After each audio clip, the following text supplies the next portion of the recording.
ব্যবস্থাপনার কাজটা মূলত বিভিন্ন স্তরে করা হয়ে থাকে। ব্যবস্থাপনার এই স্তর হচ্ছে উচ্চ, মধ্য এবং নিম্ন।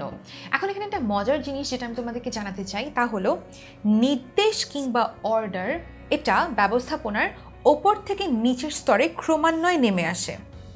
আর আমার জবাবদিহিতা অর্থাৎ অ্যাকাউন্টেবিলিটি, অর্থাৎ আমি যে কাজটা করলাম কাজটা যদি ভুল হয় আমার বস আমাকে বকা দিবে, কাজটা যদি ভালো হয় আমার বস আমাকে রিওয়ার্ডস দিবে।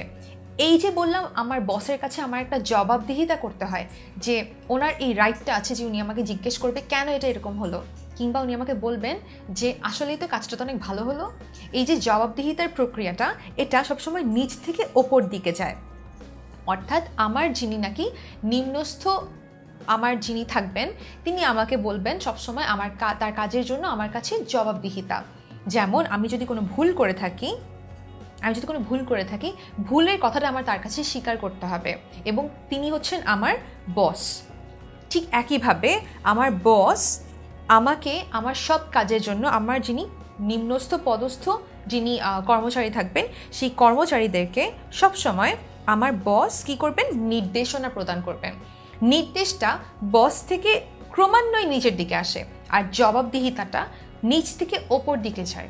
এটা হচ্ছে ব্যবস্থাপনার স্তরের মধ্যে একটা সমন্বয়।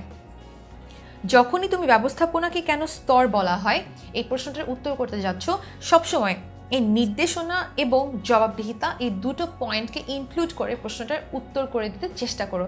তাহলে কি হবে, তুমি যাকে এটা বলছো, যাকে উত্তর করছো তার জন্য এটা বুঝতে খুব ইজি হবে কেন ব্যবস্থাপনাটার ক্ষেত্রে বিভিন্ন স্তর ব্যবহার করা হয়। উত্তরটা খুবই সহজ, আরেকবার একটু মনে করিয়ে দিই। ব্যবস্থাপনার ক্ষেত্রে নির্দেশনা ওপর থেকে নিচের দিকে এবং জবাবদিহিতা নিচ থেকে ওপরের দিকে যায়। এই কারণে ব্যবস্থাপনার ক্ষেত্রে স্তর উচ্চ, মধ্যম, নিম্ন ব্যবহার করা হয়।